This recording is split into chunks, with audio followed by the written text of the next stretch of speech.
Hi, I'm Rafidah. I'm a volunteer with Fertility Support Singapore, and I'm also an IVF mom of 3. Welcome to our conversation today about male factor infertility. Let's talk about it. We have Dr. Suresh Nair, Adrian Ang, and Naomi Toh. Thank you for joining us today, guys. If I could get you to introduce yourselves before we dive into the questions. What's that with Adrian? That was fast. Hi everyone, I'm Adrian and I'm here today to share a little bit more about from a man's perspective, when it comes to the whole topic of fertility.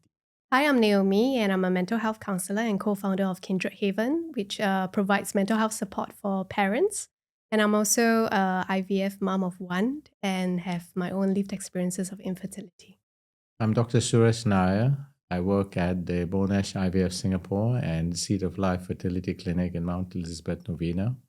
I've been doing IVF and helping couples with their struggles with having a baby for the past 40 years or so. And I derive so much pleasure and joy when I hold their baby in my arms and hand it over to them a day when they can call themselves a mommy and a daddy. Well, we're very excited to have this group of folks here with us because for this year's National Infertility Awareness Week, which is sort of like a very important milestone for us at FSS, we've done many campaigns before, but this year we've decided to focus on the men because like what you said, Dr. Nair, it's either a community that feels like they are in the sidelines, but it takes 50-50, right? So we wanted to give a special focus on the men this year. So to break the ice a little bit, I'm going to ask you, what's the first word that comes to your mind when you hear male factor infertility? First word. Unnoticed. Unnoticed. Yeah. So Adrian? Damn it. absolutely. Silence. Very interesting. Okay, so I think for our campaign, we also have plans to put together a group of men to get different lived experiences from them, whether it is about male factor infertility or actually female factor. We wanted to get their perspective on things. So let's talk about the diagnosis and the emotional impact for these guys.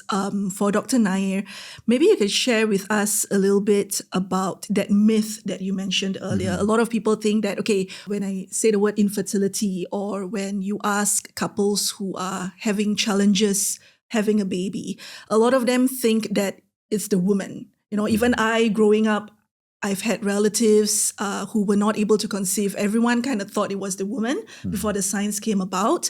So how common is male infertility actually? Very, very good question. Very pertinent question. It's come to light that nearly 50% of the time when a couple goes through challenges in conceiving, it's the male factor.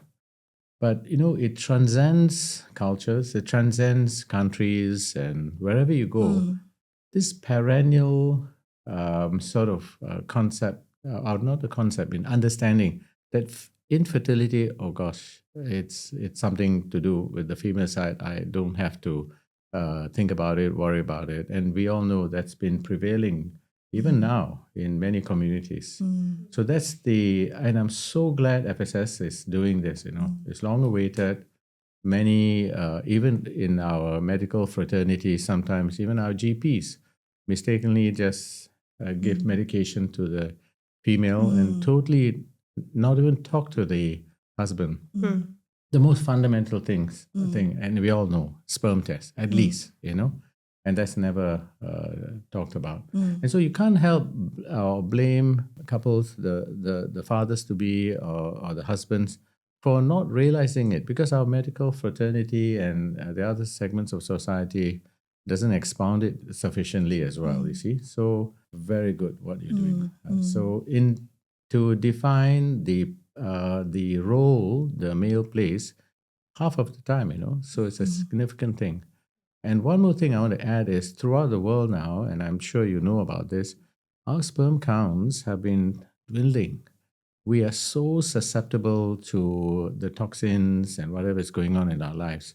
So it's even worsening the whole impact of the lack of knowledge of male fertility is doing to us in many of our societies. I think that's what we are trying to do with the campaign. Our campaigns, we usually try to raise awareness or educate. So hopefully with this year's campaign, we can, highlight to people that the fertility test is not just on the woman. The guy should also, we've had members of our community who's told us that they've been trying for 10 years. And then we ask, okay, so you've gone through all these tests. Has your husband done anything yet?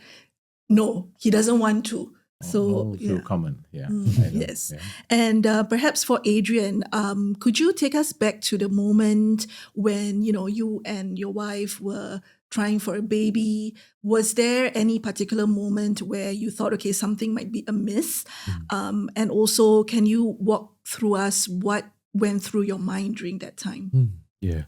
I think like many Singaporean couple, right, when we got married in 2015, we just wanted to kind of enjoy our married life, traveling, and then, we were pursuing our career and business. So we spent a good couple of years doing that before we were like, okay, I think it is time. We're ready to start a family. And by then, I think I was already 31 years old. And I think the natural assumption is that when we try, we will get it, right? Because we have seen so many of our friends, over the years growing up, when they get married, when they try, starting a family doesn't seem like, it's going to be something that is of a challenge. It's like when you want to do it, it will happen. In fact, before that, were you guys trying not to get pregnant? Yeah. We were trying not to get pregnant. So when we tried, we tried for a couple of months. Okay, maybe it takes a little bit of time. A couple of months into like half a year, into like 9 months, 12 months, into like 18 months. You're like, I think something is wrong somewhere. Because, at first we just like casually, right? After that, it was like ovulation cycle. Like this is the timing that we should, be doing it to increase our chances. Yeah, so it was about, a year and a half of trying and realized like, I think maybe something is wrong somewhere. You can't be missing the window every single time. So I think that is where we decided to kind of, go get a little bit of a check, right, to see what is actually happening. Could we do anything to help our chances? So we tried a little bit of that. In the end, went to do IUI, right? And after IUI, still didn't happen. I said, okay, I think maybe we need to do like a little bit more. So that was when we decided to do like the test, like the sperm test. And that was also the moment that I realized that, actually, the issue lies in my body, right? That there was something that was not ideal with my sperms, and that is probably why, it didn't happen. After 18 months of trying and not happening, there's probably something wrong somewhere. But I think when the reality hits that, the issue light in my body, it was honestly quite a big shock. Yeah, because I would consider myself as relatively a healthy person. I exercise a lot, I drink a little bit, I don't smoke. Not that young anymore, like 30, 31. But I still didn't think that, fertility issue would be something that would occur to me. So it was a big shock to the system. And following which from there was a lot of, I guess, just self-questioning, self-doubt, self-shame, just because I'm the one with this problem.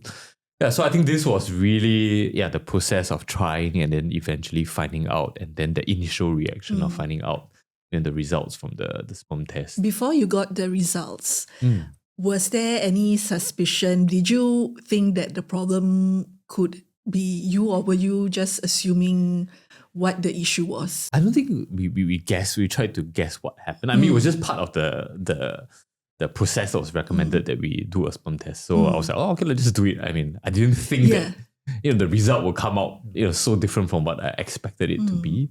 Yeah, I didn't know what to expect. Okay, so you needed like a moment to process and digest. Yeah, it's like you take out the sperm test and it's two highlighted parts. It's this is where it is going wrong. This is where it's not ideal. And was that the first time you were like educated about all these like terminologies that your sperm has so much characteristics? Correct. The number of sperms, the shape of the sperm, the speed right? in which they're swimming. me in the past, sperm is sperm, they're just going to get to the Yeah, destination. Yeah. But for the first time, I'm like, okay, now I need to study, I don't know, the art and science of this sperm as if it's like an Olympic race kind of thing, like on the shape, the size, the form, the speed. Yeah. So it was very new information to me because it was, again, something where having a kid was just something that supposed to happen naturally. I shouldn't need to go and study and learn about some of these things until a report like that came out that really forced me to kind of like, oh, okay, now maybe I need to learn a little bit more about my body. Yeah, to see how can we navigate this next stage if we ever want to start a family. It's like a wake-up call that, okay, this is It's something not a wake-up call, it's a slap in the face. It's like a Root shock. bam! 360 That's why the degrees. first one I was like, damn it. Oh. And for Dr. Nair, like I'm sure you have delivered such a diagnosis before to couples. Describe to us, how the couple usually takes it. Like, what do you see going through? How do you actually, as a doctor, then help them through the process, explaining things to them? First of all, I want to commend Adrian. You made a very significant point that masculinity and how fit you are doesn't get linked to virility as such. And traditionally in every culture, we always connect the two. So that's in itself, it's a pretty painful slap in the face as well. So that you see, each individual, each couple is really different. They have the culture and their understanding, their educational levels, and all, affecting their ability to understand and comprehend whatever results we put forth to them. And it's true that most of the time when the couples come, it is assumed that, okay, I'll do a sperm test and should be all right. It can't be me, That's the thing that happens all the time. But it is made more acute if the wife is perfectly fine most of the time, and then it stands out that he's the one that's most responsible for all of this that she has had to go through. For example, some men see me separately at a different concern and say, is there any other way we can get through this? I just can't bear to see her going through all these injections, all because of me. So the self-doubt, the blame, and also I have to manage that. And we have counselors in my clinic and also in our IVF centers to address that and support them through that as well. Sometimes, the point of even getting my other patients who are very willing and helpful to want to share, just like you are sharing so wonderfully, Adrian and Rafidah, in this podcast. Because how would I approach that? With great sensitivity. Everything you say or don't say sometimes makes them feel restless, and they panic sometimes as well. So when I'm delivering such information, first of all, the results are there, and one has to be fairly didactic in trying to explain and do it in a manner that is something that they can appreciate and understand bit by bit. You don't deliver the whole thing in one go. And then we divert the attention to the other spouse, and the converse is also true. Suppose she's got a endometriotic cyst, blocked tubes, and it's a evolving process. It doesn't occur in one session. It's something that I deliver piecemeal because it's too much to handle. And so that's, I find, after all these years of experience, the most important, easing it in. It is there. The fact is clear, but how we're going to deliver it, easing it in, and really assuring them that you live in an era where we got solutions. Yep. We live in an era where just a short, maybe 20, 30 years ago, male infertility, especially of the severe kind, meant sperm donors. And so we go through that. And that sort of maybe lightens the blow a little bit, that something can be done, and I can be normal. I can be a father. I can have a child, and no one need know about it, but how I got my child. But I can be a father, So that in itself, that sort of reassurance, and they say, hey, this is not so bad. Don't you worry. We'll get over this. I think just to share, I've gone through about 5 years of IVF, and it's also due to male infertility. And I remembered the day that the doctor told my husband the sperm results.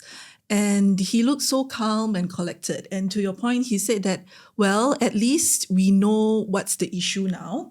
And at least we know what the best solution to fix it would be. So I think men and women handle things very differently. But perhaps on the surface, he looked calm. But hearing what Adrian said earlier, it could be that he was going through things on his own. And for Naomi, I'm very curious at Kindred Haven, have you had male clients come to you after a diagnosis or even before a diagnosis? And what are the sort of what does the conversation look like? And how can you advise wives like me, for example, how can we support them while they're going through this? Because they might not be as open as women. Yeah, I think what Adrian shared about is true. The shock comes first, and then there's that sense of disappointment and a sense of maybe confusion. And in psychology, we call this type of grief, even though we may not label it as it is called disenfranchised grief. So what it means is basically grief that cannot be socially acknowledged and supported, or an invisible loss, right? And what are the losses? The losses are the loss of a future that is imagined, the loss of maybe an identity as a father, right? And all this sits some place where it's kind of hard for us to identify. Even in our culture, grief itself is just, we are quite practical, and we are very solution focused. And I think as males, it's about what can we do next, right? Very solution focused. So even though a male might be saying, I think I'm fine, I think we know what are the next steps, but underneath that could be layers of emotions that just haven't found the right language to label it and to be able to acknowledge it, right? And a lot of times, the husbands are really trying to support their wives as well. So when they keep looking out for them, they may not be able to look inward to be able to see what is their emotional experience, right? And create a bit of space for that. Yeah. And I can imagine it's difficult for the husbands to support their wives while they are going like emotionally having a lot of this guilt. And so what kind of work do you typically do with them? It's sort of like to help them help the wives, right? You gotta like make them ready and emotionally stable so that they can be there for their wives. Yeah, I think it's in therapy itself is really creating that space to be able to identify what are the losses. When we label it and we are able to put it out, right? And it creates a bit more clarity. And how do I then communicate that to my wife as well, that I'm struggling? It's so vulnerable, right? And we're trying to create a space whereby couples can also come together to see what is your emotional experience and what I can do to support you as well. I think grief can be fluctuating, and it's a very long journey of like fertility, 5 years, right? And throughout this 5 years, where are we placing that blame, or are we blaming ourselves, our spouse? Is there anger? What do we do with the anger as well? There's a lot of meaning making that we do in the process to help the couples reach a stage of like alignment, and a sense of be able to accept what is the results, the practical results, and where do we move forward. Creating clarity in that way. I think it's really fantastic what you guys are doing at Kindred Haven, because having gone through like the whole talking to your friends, talking to your family versus talking to a professional, it really does make a difference for them to talk to a professional, especially when they are so vulnerable after receiving results, for example. So Dr. Nair, can I get educated about sperm health? So when we talk about sperm health and you're delivering the news about the fertility test, what should a patient look out for in terms of the numbers and the test results? So it's called a seminal assay or assay, And as you rightly pointed out, what are the numbers?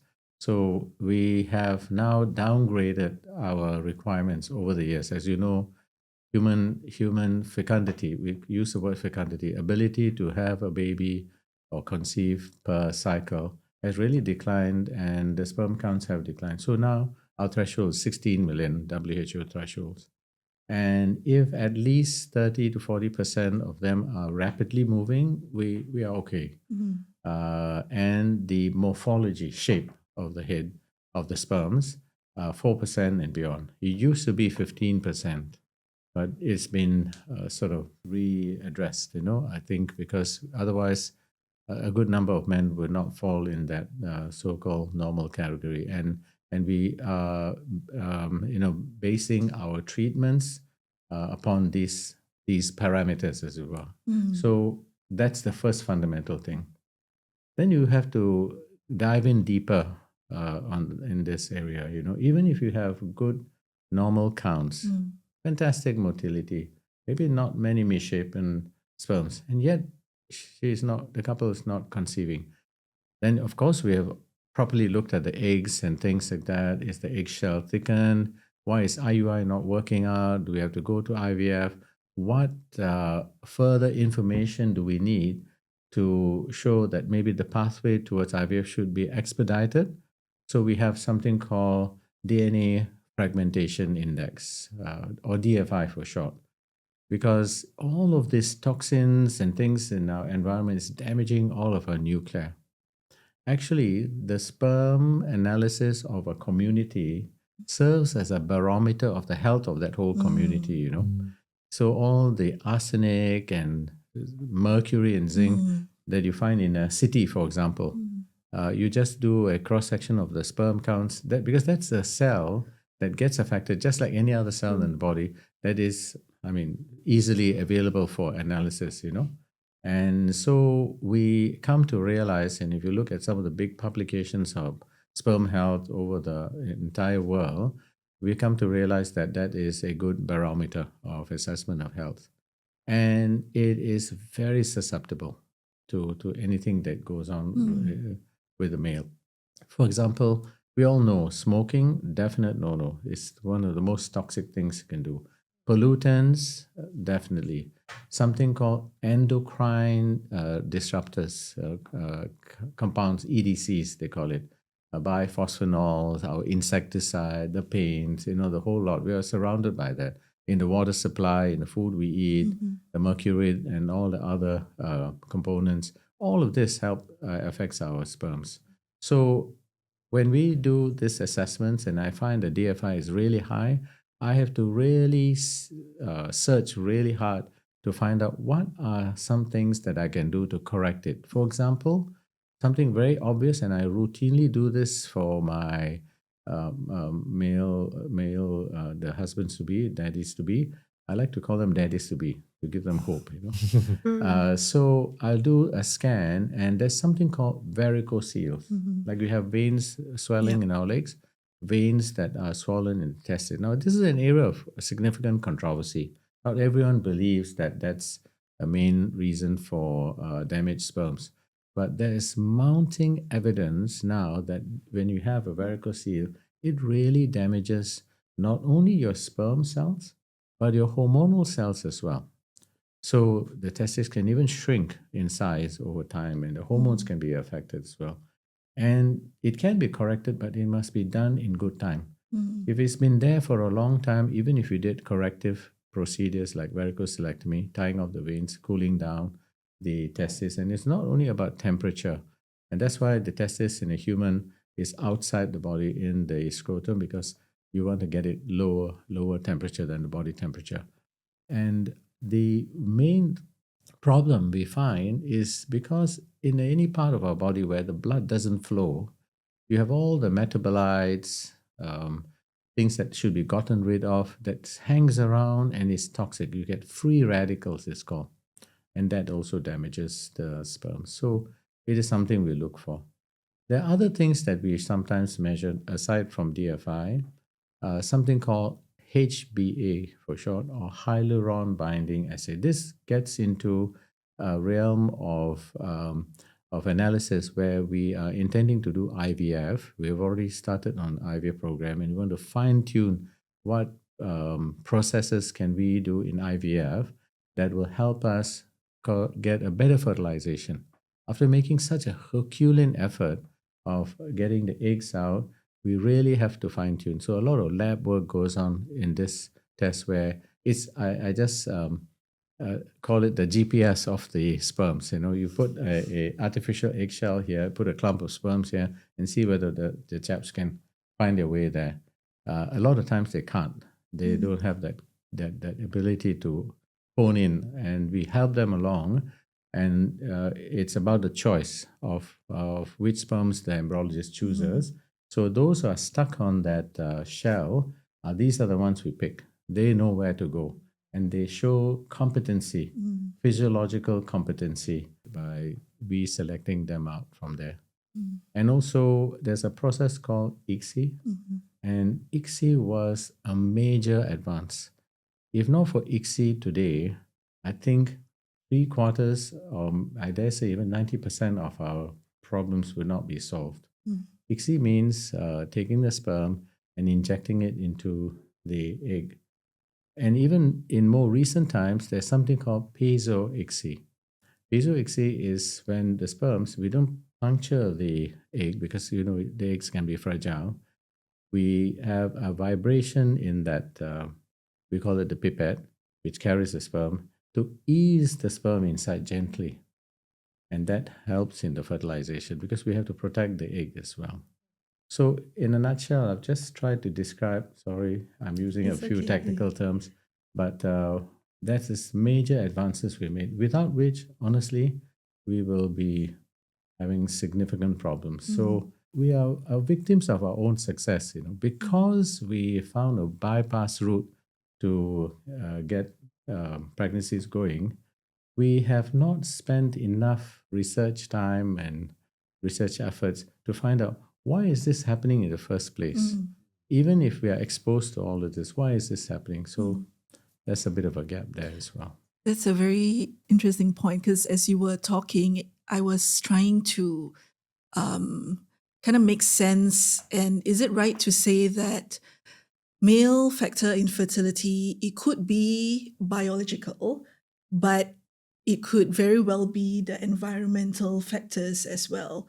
And I'm just curious, is there different statistics depending on where you live and how it affects the sperm health of a man? Yes, if you live in a city environment, polluted city, the prevalence of male factor problems and other things, cancers, etc., is quite high. We know that.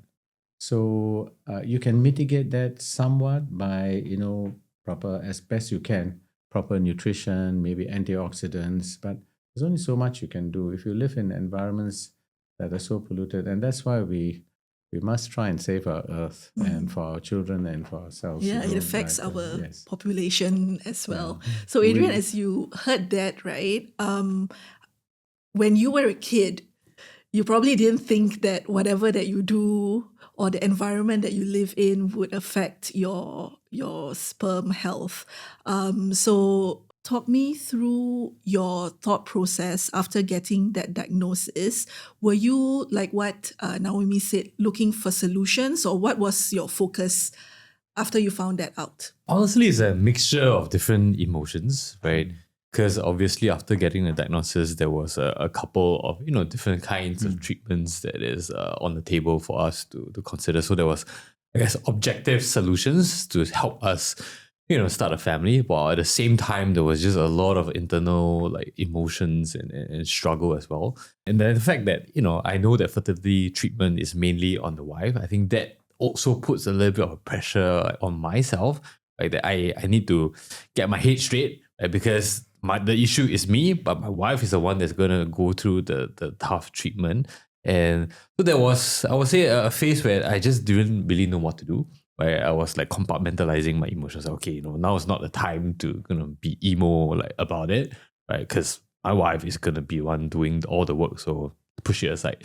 But, deep in the night, when maybe with friends and bros, you have a couple of drinks and there's just like, oh man, damn, life sucks. Why is this like happening to me? Honestly, so that was really like a phase where there's just, up and down in terms of like emotions. It's a real roller coaster. Some days a little bit better.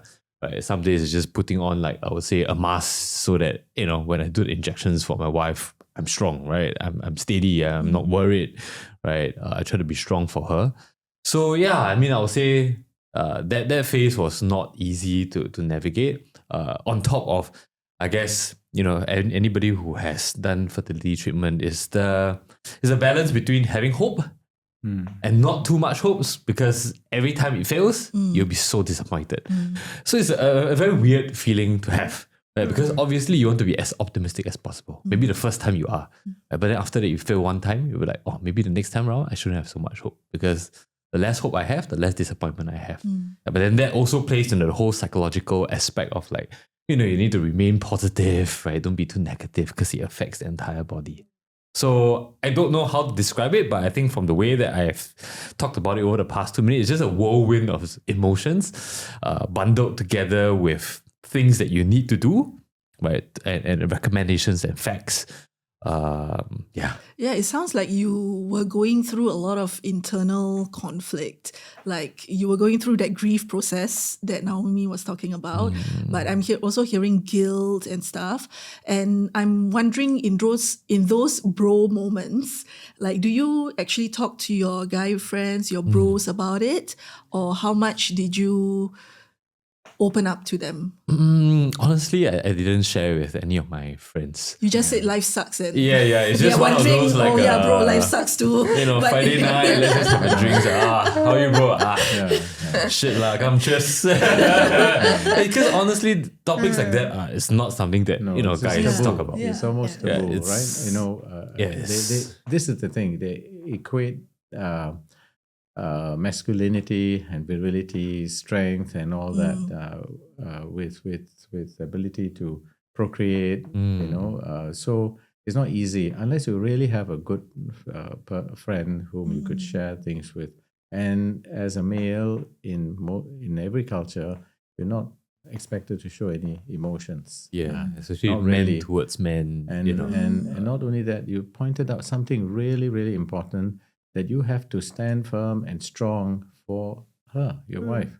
I'm putting her through all of this, because there have been instances where wives have said, this guy is making me, I have to do all of this because of this guy, right?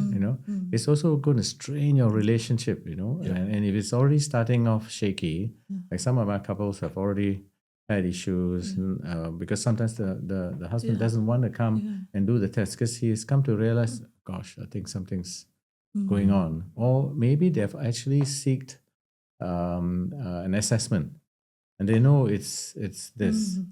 And they're just hoping and praying that maybe just with luck, maybe in time it'll happen and I don't have to face up to this. I don't have to address this and so on and so forth, So, and there have been very explosive situations where, the wife gets really fed up. Why must I go through all these injections?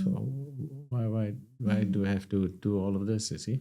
And then, of course, it takes a long time. And then, you must have come across situations like this where you've helped them through. And Naomi, have you ever had like clients or, patients whereby we call it like, one partner has no issue. It could be the male or the female. And like what Dr. Nair said, there's no like, if you're lucky, you're not a couple that places blame and, it's your fault, but I'm going through this, Have you had instances where you had to counsel a couple on this? And what is the best way to navigate such conversations? Because it's not healthy, right? Yeah, I think that the physical load on the wife is definitely much higher. That creates a different set of expectations and sense of unfairness as well on what I need to go through, the appointments that I need to go, the scans, and then receiving the results, etc. So the way that the husband supports or respond or communicate will be extremely crucial. And I think what Adrian talked about, right, really hit the spot on. There's that balance of having to hold both grief and hope at the same time. That's a very, very difficult space to be in, right?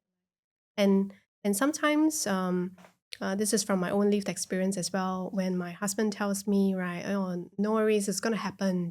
Like sometime, you're gonna conceive, or like everything's gonna be okay. Don't think so much about it. Is it because your work is very stressful? All these questions, while coming from a good intention, can place quite a bit of strain on. Oh, is it? I'm not doing enough, and it may come across as a bit minimizing or dismissive as well. So the way that you respond or support each other really have to be quite tactful in communication, because it's not just the physical tenderness that you're going through, but also just the whole emotional experience. So yeah, I think that guilt and that blame and that shame really does cloud a lot of that whole experience. It's very difficult. So if I were to imagine, someone like Adrian or my husband who was going through the process, what advice or what sort of phrases would you, I know there's no one size fit all, but how would you advise me to navigate this situation? I'm already feeling very guilty, and I'm feeling like, okay, I need to be this strong man for my wife.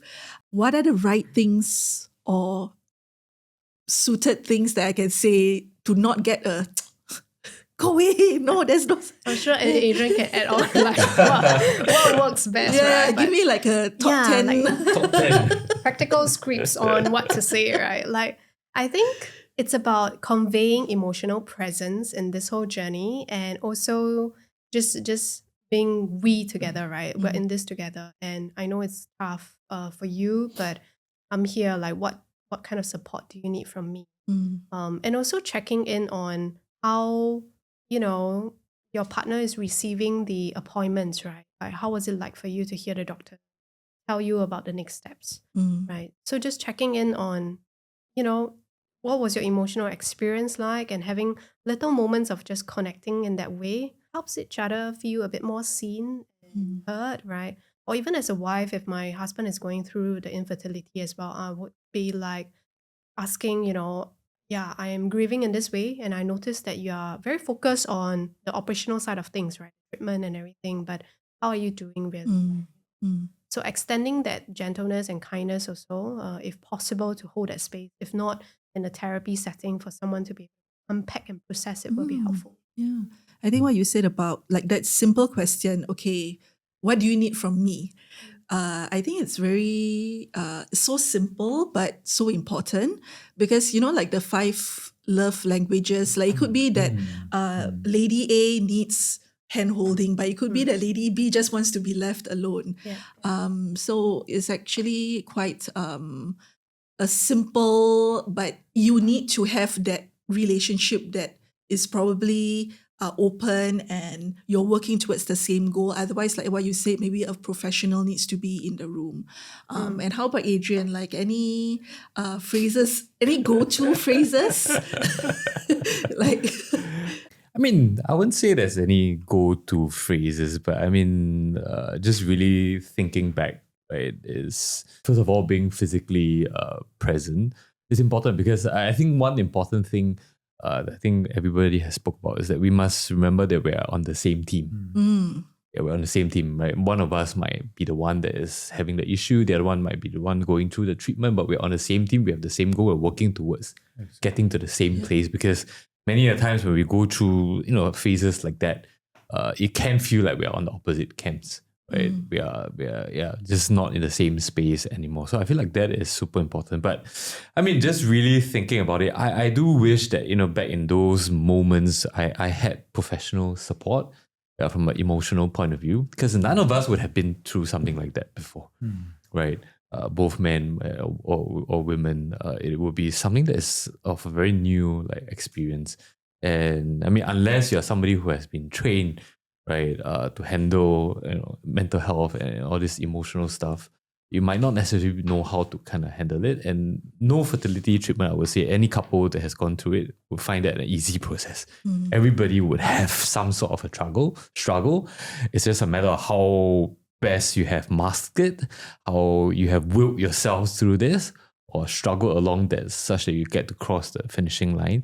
So I do wish that, if I had I don't wish I had the chance to do it again, but if I could turn back the clock, right? That, aside from, I guess, the medical support that was given, that the emotional support from somebody who's trained that could handle a situation like that could definitely help me and my wife navigate through that phase a little bit better.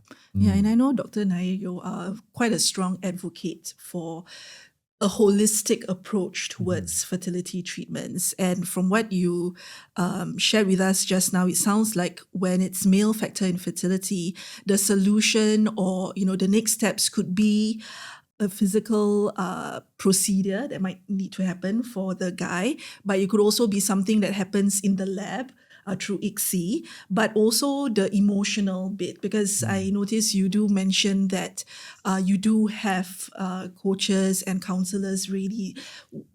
When did you start realizing this, being in the business for so long, and why do you think this is, important? Or do you wait for them to ask for help, or do you get this sense and then you think that they need help and then you refer them?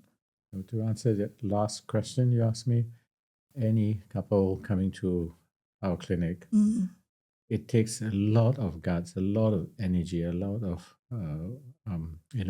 effort to arrive there, and sit amongst everyone else. So from day one, my nurses, my fertility coaches, we start talking to them. We don't go head on into, you got to do this, that, and the other. We, as I like to use this word, I ease it in and find out their story. Have they gone anywhere else? And then, also some amusing anecdotes, so just to break the stress and things like that. And sometimes I've even asked my nurses to take them away from my clinic environment. There's a Starbucks, so they want to just go outside and have a chat.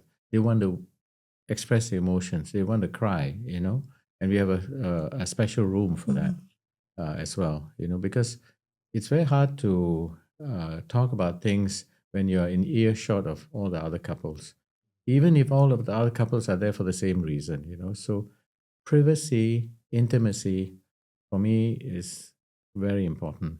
Okay, each of my couples is an individual, is special, so very special that I want to help them. Sometimes, sometimes I see a couple struggling away. I myself think, this is just not fair. Look at that. Some people don't even want to keep their pregnancies. So I get my people around them. If I can't be there for them, I'll make sure someone is there for them. And we have a 24/7 number they can call, even if they want to just talk. We do that for them. So you're right that the challenges are so extreme. It affects their work, it affects themselves, their family, and they hate going for Chinese New Year gathering. They hate going to birthday parties. Hey, how come you haven't had babies yet? That's they run away. So I'm sure you've gone through that. They run away.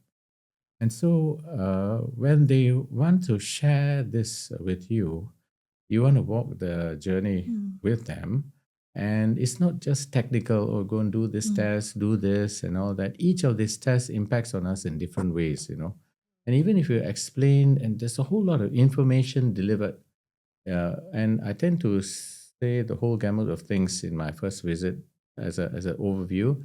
Then I will break it into small snippets, and then explain to them what's specific for them, what investigation. Going through the test in itself can be so arduous, right? I mean, it's not, and imagine you're going through all of this, and you have to perform on command. Simple things. It affects your intimacy. It affects the fact that am I ever going to be a dad? And you just pointed out something so beautifully. You said, you bring down your expectations, and you dare not even dream. You dare not even think, oh, maybe this time, my dog is also so confident. Maybe we'll make it. And lo and behold, negative. So, I mean, I'm sure you heard this before, roller coaster, right? It's a real roller coaster. And it's not something that you enjoy going through at all, To put it very succinctly, I find that my own patients coming back to me said, Doc, I want to help, those who've had to go through surrogacy because they keep on losing the pregnancy. I have a group of my patients who went to overseas in America because sometimes, although it's not allowed in Singapore, you can't be putting in an embryo into a very hostile environment over and over again, So they said, leave it to me, I'll take care of them. I have one of my patients who's gone on to train as a fertility coach. She made this her ethos in life, that I want to help more, as you are doing, you see? And it's beautiful what all of you are doing. It takes a whole lot of courage, and to be able to share unashamedly, it's beautiful. And I think I just want to affirm what you say as well, because having been through the subsidized route, own fertility journey, Yes, yeah. sometimes it's really about wishing that we were seen and heard and just kind of like held in some ways, through the journey and held, right? And it's not a technical medicalized process, but it's really humane, right? Like to be able to titrate and pace along with how we're doing and receiving the information.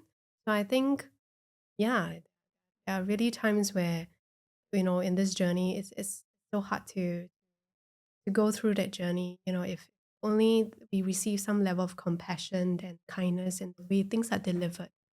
How right you are. How right. I can't, the other thing is, can I ask a question of all of you? When you deliver a diagnosis of a cancer, sometimes I've had to, that you see a lot of supports, structures, in place and all that. Everyone, places a lot of importance on what you're going through, your how to garner the support from your family and all that. But when it came to, I'm talking about my early years, when it came to couples going through fertility, and mind you, in those days it was even harder, more challenging. We are more successful.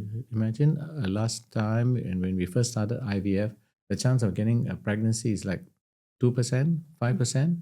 We tried over and over, and things have improved, thankfully, significantly now, And so I'm so glad to see that that's changing. And our government is trying its level best to try and support, because we better look at each other really well, because we're all going to be extinct very soon, I mean, really look at our fertility rates.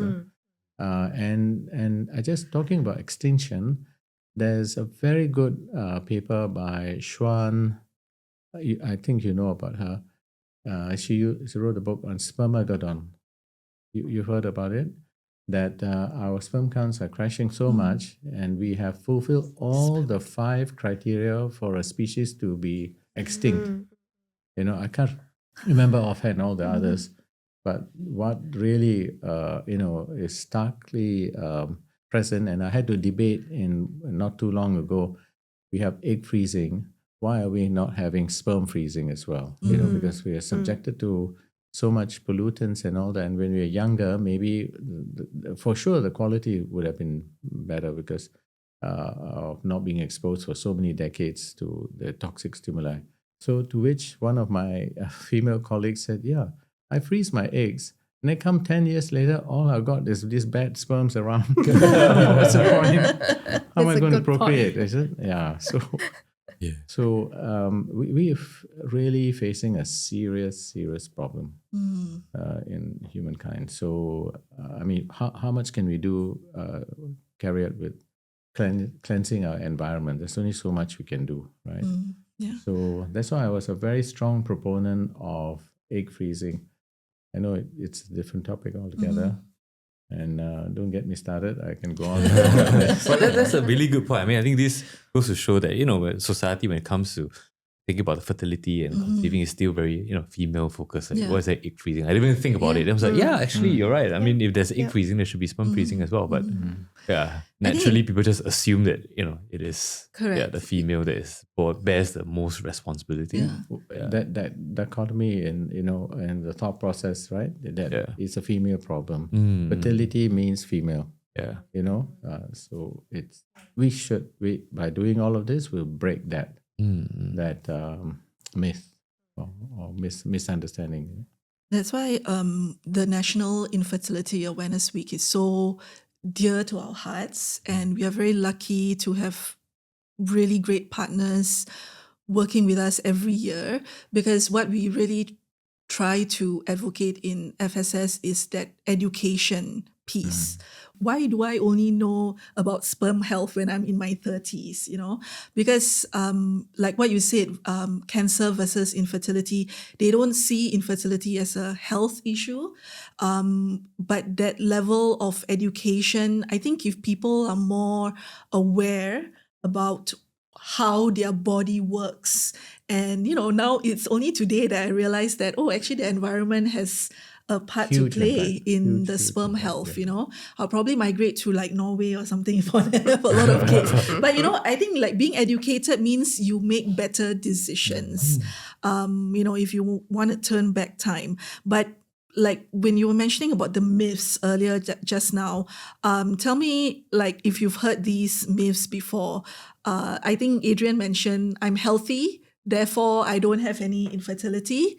I've heard from couples who are trying, if the male is able to ejaculate or to, that's like a visual confirmation. Okay, I can make kids. Like what are some of the myths that you wish you could dispel based on your experiences? Well, I mean, those true statements in how we have misunderstood our physiology.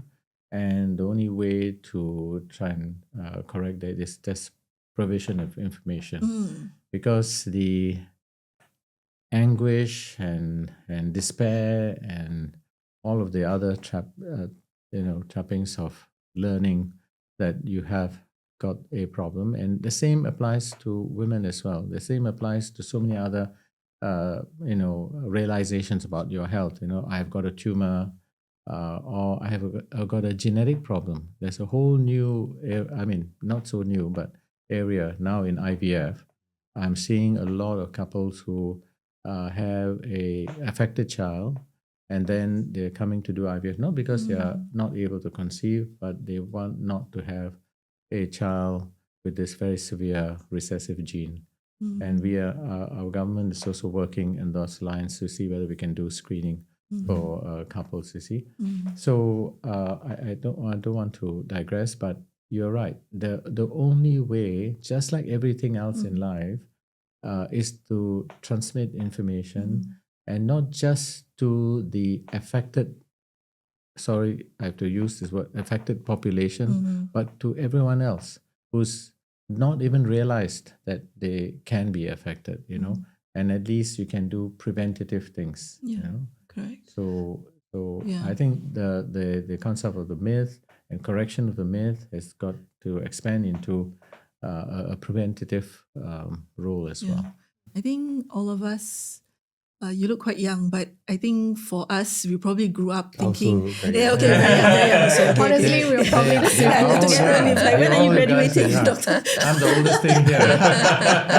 But I'm sure we grew up in, like, we knew people who were facing infertility, but we didn't think we would be part of that Could never happen to group. you. Yeah, it's one of those things like, it's never going to happen to me. But then you didn't know that you'll be part of this community, right? So maybe for Naomi, you can share a little bit about your current journey and how your husband is currently helping you or staying away from you? Ours is, the definition given was just undiagnosed infertility. So we couldn't even find out what's the reason, because the sperm test, everything was okay. So that creates a different level of complexity to grapple with, right? Wow, I don't even know what to fix, right? Yeah, do I fix you or do I fix me? Or... And so I think it is the level of support that my husband has been giving me after going through cycles of it really was to check in on how I was doing, whether or not he was able to accompany to appointments, was really like, how was it? What was going on for you? How do you receive the news? You know, what are the steps that needs to be taken, and being very proactively engaged. Even though physically he may not be scared of needles, so he cannot do the injection. So yeah, and I think that really helps to feel like we're in this together and we really want a second child, right?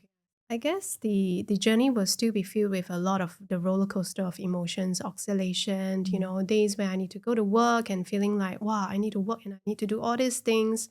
And once you start to count and feel that sense of unfairness or the load is different, that's when it creates room for strain, right? Because it cannot be equal, yes. right? Yeah. I think what really helps is to remind ourselves that our journey belongs to us. And when we actually shared about our miscarriage on social media, it took a great step, but there was a sense of relief sharing it out as well, so that people then don't accidentally ask or like think that we're not trying hard enough. But what surprised me was a wave of messages that came through where I had primary school like friends also reaching out saying that, oh, I'm actually experiencing the same thing, right? And it suddenly occurred to me that, oh, miscarriages are common, right? And more common than we know. And when we start opening up and talking to people, that's where you create conversations and connection, right? And it breaks a certain level of that silence, stigma. So I think that was what sit well with us, but not for everybody, right? To open up and share can be difficult. Like, you don't know how many conversations I've been in where I tell them about my IVF journey or FSS, and they say, oh yeah, you can throw like a pen in this office and 90% of them are also going through IVF. And then when you are open about it, it kind of like breaks down that wall. But I feel like these conversations still happen amongst women folk. So like, I'm interested, you know, Adrian, you know, like I do feel like the population of men have evolved so greatly over the past centuries, right? That's very different from what we grew up with. Do you think the conversation will change for the general population, or what practical ways do you think like people like Dr. Nair or us at FSS or in Naomi's community can help the men? From my experience, I think, you know, for men, when it comes to emotions and some of these difficult challenges, is just finding the words, the vocabulary, and how to describe that feeling. Because a lot of us is just like happy, angry, sad. I mean, just very basic stuff. And that's about it, right? You ask us to, you know, explain ourselves. We were like, oh, no, it's okay. We just move on. And the space, right? The environment. The language. And then is the space, right? How then do we find that space, right? And from my own experiences, a little bit like what, you know, you guys have shared, right? Once you start opening up, you realize that you're not alone. Right? Once you start opening up, you open up more conversations, right? And like my friends then started reaching out to me. So I feel like there's a little bit of a ripple effect, you know, even with this podcast we're doing, with what FSS is doing, we're just opening up conversation and make this, you know, not a taboo topic that cannot be talked about. I think the more we talk about it, it is just a part of life, right? A part of, you know, many people's body and health and their family journey, that some things like that might happen, and we should, right, make this a normal conversation. It's not a conversation that should only be had within just a small group of people. And I feel like that eventually would then change, you know, societal's view, right, on infertility as a topic. You know, men talking about challenges and emotions that's tied to fertility.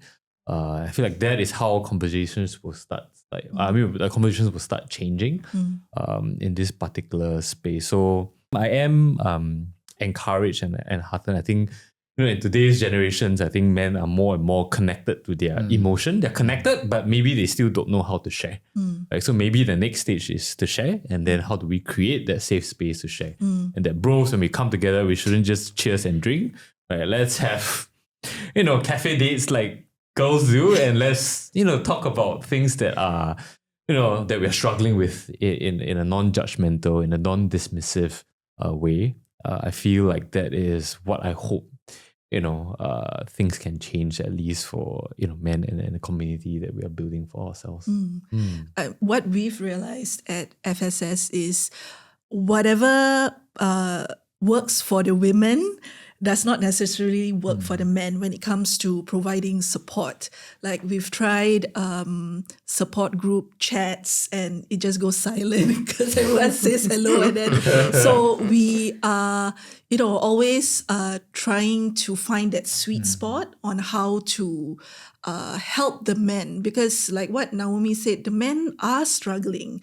I think it really opened my eyes in the panel that we did with my husband. You were there, and then he started bawling his eyes out, like when he thought about how helpless he was, and that finally woke me up. Like, hello, you were so like engrossed in what you were going through, because 90% of the work is done by the woman, but you don't realize that actually the guy is also struggling. So I really hope that we can get more ideas on how to help them. Well, I must say, when I listened to your husband, I was affected quite significantly. Listening to the other side as well. For me, what they portray in with me sitting across them is quite different from in an environment like the FSS. So yeah, I think I just echo what all of you have said. We need a lot of support in a variety of ways. It can be family that you belong, the families that you belong into. Maybe you might have a specific issue with the mother-in-law,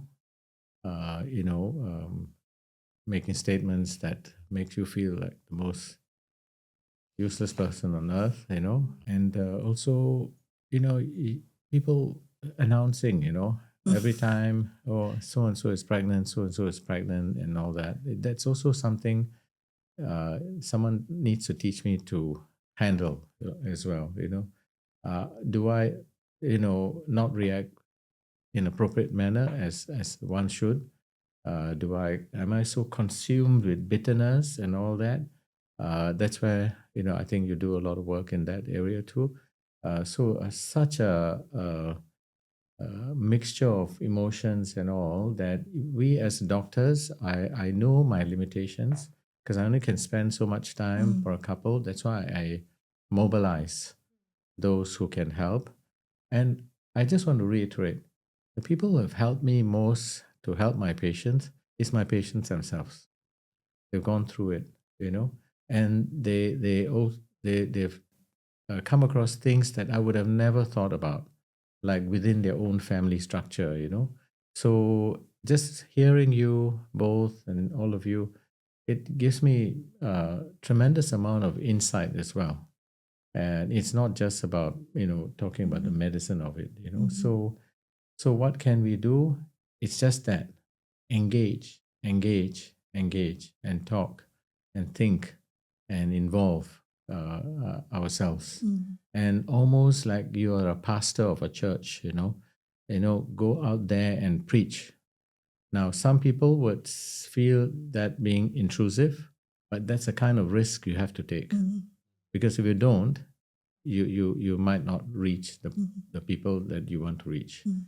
So that's the ethos with which that's why I like to involve myself and support FSS and so many other organizations that do this. And I can't help thinking that sometimes too little and too late things have been done. We as IVF practitioners feel that maybe a few things ought to have been done much earlier, but it's okay. It's now arrived, and we've got to work on things, So I don't want to get too specific because it opens a lot of other Pandora boxes, you know. So yes, what we're doing, keep doing that. You know, keep talking about it, and that's absolutely necessary. And start earlier. Start at the schools. You know, there's such a paucity of knowledge. It's an empowering knowledge. It's knowledge that you would like to have. For example, you go back in your life and say, maybe at this point in time, if only I knew about all of this, maybe I would have taken a different path. And this is not just about when we want to have babies. It's got to do with every aspect of our lives, right? Maybe if I got this kind of information, maybe I would have taken a different pathway in my career, and so on. So forth, you see? So I'm kind of hopeful as well that, Adrian talked about being able to put a language to our emotions, right? I think our generation is moving towards being able to raise a generation that is able to label their emotions and be a bit more attuned. And that starts from young, like you say, in schools, where we're able to teach them that it's okay to feel, anger or sadness and grief. What is grief all about? And everybody has their own ways to cope, right? So interestingly, we did a survey last year just to find out about the needs of like males. We did a survey with about 82 males, and 70% said that they would like to see a community that would render that kind of support, but just because there's none, right? So and they're not. I think males are not like proactive to start something or to initiate and search, right? So if there's nothing, then okay, then we'll just cope, right? But they were also looking to peer-to-peer kind of support. So I'm really glad to hear that those with lived experiences are able to offer that one-to-one. It's really powerful, right? When you hear and then you are able to draw hope and strength from someone else that's gone through before you. Absolutely. Yeah. That age group of people, the men you studied, what was the age group range? Oh, it's about 23 to about 38. Yeah, so it's this group of like trying to become fathers or just young fathers. They are really searching to want to see more mental health kind of support, but maybe the way we package mental health, like needs to be done differently as compared to females. I love what you guys mentioned about the awareness and the education piece. And now that Spermageddon is upon us, it sounds like end of the world stuff. I think that the awareness piece, like you said, it cannot just go to the affected population, but perhaps if it also helps the general population, even if I'm a bro who is not going through infertility, I can actually help my other bro. Because it could be that they don't know much about it, therefore they are not able to find the right words to say. Even like outside of men, like sometimes I think I came from a very traditional Malay family. I don't think my mom really knew what to say when I told her I had to go through IVF, right? So I think that awareness piece doesn't just help the affected population, it actually helps the support functions around them, and they know more about it, and therefore they can feel a bit more confident on how to help. So we are at our last question. To close things off, I'll just ask one of you each a question, maybe first to Adrian. So what do you wish other men knew about male infertility? If you could give advice to a man who's just starting this journey, what would you say to him? I would say that for me, it's really reiterating some of the things, right? That I feel like for men, we or as couples, we should all, I would say, do a fertility check early. Yeah, regardless of whether you're healthy or not, whether you're planning to have a kid or not now or in 2 years' time. Just because if you have the information on hand, you can plan with the information. Yeah, So, because fertility screen, screening. at the point of marriage or something like that. Yeah. You know? I feel like that would really be super helpful so that you don't end up, I guess, in a way, wasting 1-2 years trying and then it doesn't work out, or wait for 3 years and then you start trying for a family. Because if you have the information on hand before that, you could it changes the course of your entire family planning Yeah. journey. So I think that is one. I would say really from my experience is that, for any men who are going through a similar journey, talk to people. Yeah, regardless, men, women, professional, non-professional, you'll be just very surprised that His because inbox, of this. your inbox is open? Yes, yeah. Because of this, like what you DM. said, spermageddon or whatsoever, that this is actually a problem that is more common than we think. And like what we have all shared, the moment we start opening up, we start receiving, not just support, but people who has also been through similar journeys who maybe can offer you a listening ear, who can maybe offer you a tip or two that might be helpful for you. And I think this is sometimes what all we need in those moments of desperation, darkness, and loneliness when we struggle through this entire journey. So yeah, I think this is what I would love to leave the audience with. Yeah. Thank you so much. That was amazing. So for Naomi, my question would be, if you could speak directly to the husbands in Singapore, our daddies in waiting or daddies to be right now, what would you like them to hear? Yeah, I think to all the husbands that are struggling quietly in this season, right, to say we see you, and it's really hard to be shouldering that sense of responsibility in having to provide for the family and support your spouse and containing and holding all these emotions and compartmentalizing together. And just to gently kind of like remind ourselves that when fathers are in a better headspace and more supported, actually, that does a lot for your spouse, right? So reach out, whether it's to Kindred Haven or to your trusted buddies or even informally to your family and friends. It's really just being able to take that step as well to be able to open up when you're ready. Amazing. And for Dr. Nair, if you could reframe one thing about how society views male infertility, what would it be? That it exists, acknowledge it exists, and thankfully we can do something about it. There is hope. So don't feel dejected if you find out that, I don't feel that I'm an incompetent male. We have help at hand. And you can be a daddy many times over. That's what I'll say. Amazing. Thank you so much for joining us in this special podcast. We at FSS, we are truly humbled by you taking time off your busy schedules to be with us today to talk about this, to help us in this year's campaign. And to the listeners listening, we hope this has helped you. And please feel free to reach out to us if you need any support. So thank you very much. Thank you. Thank you. Thank you.